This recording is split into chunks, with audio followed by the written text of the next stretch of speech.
La ministre, la parole est à présent à Monsieur Brahim Mamouche.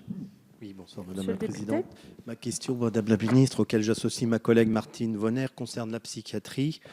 La psychiatrie est en grande souffrance dans notre pays. Les soignants sont au bord de l'épuisement. Les patients sont encore bien trop souvent stigmatisés dans notre société et parfois même au sein de certaines structures.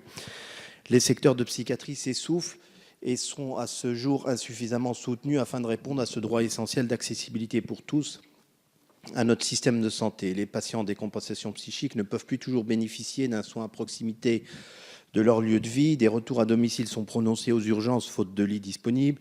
Les délais d'attente pour certains centres médico-psychologiques peuvent atteindre 8 mois. D'ores et déjà, les moyens financiers ne suffisent plus à répondre à l'explosion des besoins et des enjeux. Alors que le nombre de soignants diminue, on a 800 postes vacants, en particulier en psychiatrie publique, la quasi-disparition des infirmiers spécialisés psychiatriques, que le nombre de lits et la durée moyenne des séjours à l'hôpital s'est réduit, le nombre de patients n'a de cesse de croître, près de 2 millions en 10 ans selon l'adresse, soit plus de 60%, sans parler des mesures d'isolement qui ont augmenté de manière significative ces dernières années.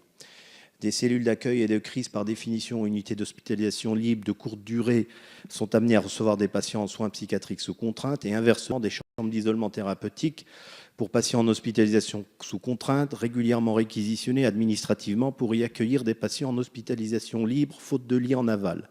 Madame la ministre, je souhaiterais connaître l'état des réflexions et des pistes de l'organisation des soins en psychiatrie envisagée par le gouvernement, ainsi que votre position sur une sanctuarisation des moyens alloués à la psychiatrie selon des critères bien évidemment de transparence et la fin des mises en réserve prudentielles à hauteur de 93 millions d'euros, ainsi que le début d'un véritable travail sur de nouvelles modalités de tarification. Je vous en remercie infiniment. Merci, Monsieur